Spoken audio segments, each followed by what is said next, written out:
अब आ गया हमारा सबसे फालतू question, prove that root 7 is irrational. हाँ, लेकिन बहुत बच्चे को अच्छा भी लगेगा, क्यों? क्योंकि इसका कुछ एक स्टेटमेंट है, वो अगर आप याद रख लो ना, ऐसा कोई भी क्वेश्चन आ जाए ना, फट करके सॉल्व करते हैं। रूट 3, रूट 2, रूट 5, रूट 7, ये सबका है ना एक ही प्रोसेस है। हाँ, तो बहुत बच्चे को ये अच्छा भी लगेगा, क्यों? क्यों किस लिए अच्छा लगेगा? क्यों? क्योंकि इसका स्टेट 2-3 बार सॉल्व करोगे ना, आपको वो याद हो जाता है माथे में, हाँ भाई इसको ऐसे सॉल्व करना है। और फिर बच्चे उसको सॉल्व करके 2 से 3 मार्क आराम से लेके आ जाते हैं। ठीक है, तो यहाँ पे बोला रूट 7 इरेशनल है, ये प्रूव करो। तो हम पहले एज्यूम क्या करेंगे कि रूट 7 रैशनल है। ठीक है, ये इसका फंडा है। तो सपोज रूट 7 इज रैशनल, ये हमने मान लिया रैशनल नंबर। अगर रैशनल नंबर है तो हम बोल सकते हैं पी बाई क्यू में, हमें पता है रैशनल नंबर वो नंबर लेते हैं जिसको हम पी बाई क्यू फॉर्म में लिख सकते हैं। तो root 7 is rational number, so root 7 can be written is equal to P by Q. Can be written मतलब is equal to P by Q, where P and Q are integers. ठीक है, और integers भी है and in the simplest form.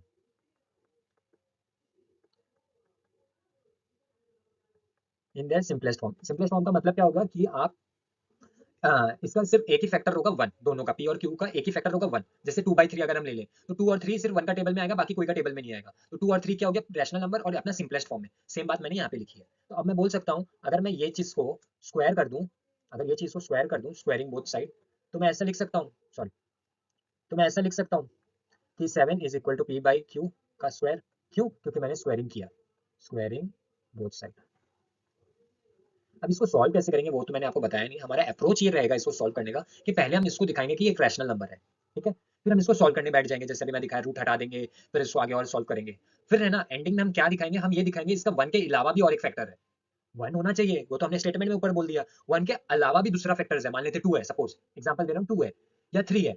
तो फिर क्या, अगर 2 या 3 भी इसका फैक्टर है, तो हमने जो रैशनल नंबर बोला वो भी गलत हो गया। क्यों? क्योंकि रैशनल नंबर में तो सिंपलेस्ट फॉर्म में सिर्फ फैक्टर 1 होना चाहिए, और हमने तो बोल दिया इसका 1 से एक से ज्यादा फैक्टर है। तो मतलब हमने जो ऊपर एज्यूम किया था कि रैशनल है, वो वहीं गलत हो गया। क्यों गलत हो गया? क्योंकि इसका 1 से ज्यादा फैक्टर निकल के आ गया। तो सीधा सा बात है, ये रैशनल नंबर तो नहीं है। रैशनल नहीं है तो क्या होगा? इररेशनल होगा। समझ में आया? ये इसका प्रूफ है।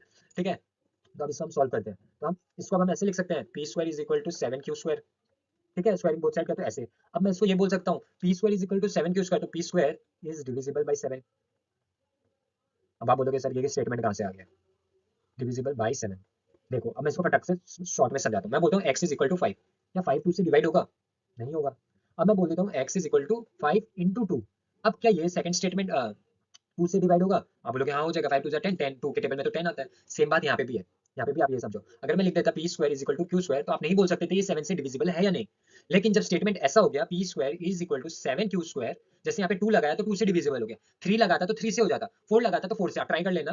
ठीक है, तो वैसे ही हमारे स्टेटमेंट में हमने 7 लगा दिया तो 7 से डिविजिबल हो गया। तो वही चीज मैंने यहाँ पे लिखा, लगाया नहीं मतलब हमने सॉल्व किया तो 7 आया, समझाने के लिए मैंने बताया। ठीक है, इसको अवॉइड करो आप। ठीक है, ये रफ है। ठीक है, तो 7 P square is divisible by 7। अब इससे हम बोल सकते हैं P is divisible by 7। So P is divisible by 7। ठीक है, आप अगर एनसीईआरटी बुक में देखोगे ना, ये इसका स्टेटमेंट, ये मैंने अभी जो स्टेटमेंट लिखा, पी इज डिविजिबल बाई 7, उसका एक स्टेटमेंट आपको मिलेगा, if A square is divisible by, हाँ ऐसा कुछ स्टेटमेंट आप चेक करना, if P square is divisible by A, then P is also divisible by A. उसका एक फैक्ट है, वो थ्योरम आप बोल सकते हैं, प्रूव ऐसा कुछ है। ठीक है, तो सेम चीज मैं भी यहाँ पे यही लिख रहा हूँ कि उसी को यूज करके कि P square is divisible by 7, so P is also divisible by 7। ठीक है, आप बुक में चेक कर लेना ये चीज। ठीक है, अब हम क्या करेंगे, तो पी इज डिविजिबल बाई 7, तो मैं बोल सकता हूँ पी इज इक्वल टू 7 के। अब कौन सा नंबर से डिविजिबल है वो मेरे को नहीं पता, पी इज डिविजिबल बाई 7।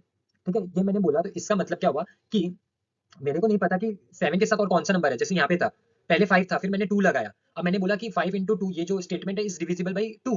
लेकिन 2 के आगे क्या लगा था, अभी मैंने लिखा तो मेरे को पता है, लेकिन हमारे इस केस में अगर आप यहाँ पे देखो, हमें नहीं पता है कि और कौन सा नंबर है 7 के साथ। ठीक है, सिर्फ हमें एक ही नंबर पता है 7, इसलिए हम क्या करें, एक एज्यूम करें, एक नंबर है के। ठीक है, के कॉन्स्टेंट है, वेयर के इज इक्वल टू कॉन्स्टेंट, एक कॉन्स्टेंट नंबर है, हम एज्यूम करके चल रहे हैं।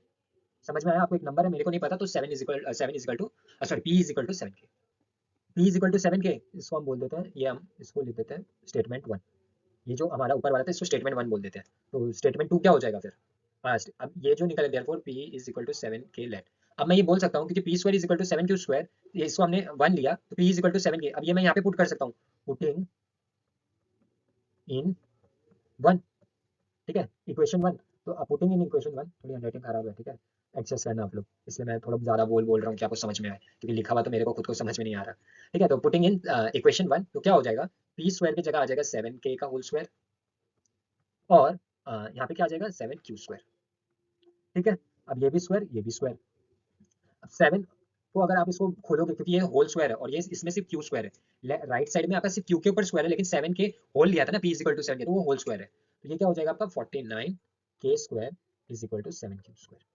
समझ में आया आपको ये चीज? ठीक है, मैं ऊपर का इरेज कर रहा हूँ मैंने। ठीक है, अब मैं फिर से यहाँ पे करता हूँ, तो इसको मैंने क्या लिखा, 49 k square is equal to 7 Q square. अब इसको अगर हम सॉल्व करने जाएं, तो q square is equal to 49 k square by 7 square, 7 ही रहेगा। ठीक है, अब इसको सॉल्व करोगे तो आंसर क्या आएगा, 7 के स्क्वायर। तो q square is equal to क्या आया, 7 के स्क्वायर। तो जैसे यहाँ पे आया था p square is equal to 7 Q square, same आप देखो क्यू स्क्वायर के लिए भी ऐसा एक स्टेटमेंट बना। क्या स्टेटमेंट बना, क्यू स्क्वायर, इसको अगर मैं यहाँ पे साइड में बता रहा हूँ, मैंने तो एक लाइन में लिख दिया, q square is equal to 7 k square.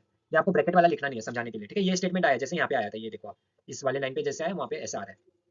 तो अब मैं बोल सकता हूँ कि Q square is divisible by 7। सही है ना, यहाँ पे जैसे हमने लिखा था इस लाइन पे, तो वैसे ही मैं ये भी लिख सकता हूँ, Q is divisible by 7। Q square तो क्यू इज डिविजिबल बाई 7। तो इससे क्या हो गया, एक प्रॉब्लम आ गया। एक तो ये स्टेटमेंट में हमने बोला था, क्या बोला था कि p इज डिविजिबल बाई 7। अब और एक स्टेटमेंट निकल के आ गया कि q इज डिविजिबल बाई 7। और हमने स्टार्टिंग में क्या एज्यूम किया था कि p और q का एक ही फैक्टर है 1, 1 के अलावा वो कोई से डिवाइड नहीं होगा, लेकिन वो 7 से डिवाइड हो रहा है। तो ये क्या हुआ, हमारा एजम्पशन जो था वो गलत प्रूव हो गया। समझ में आया थोड़ा, कि both p and q are divisible by 7। P and Q are divisible by 7।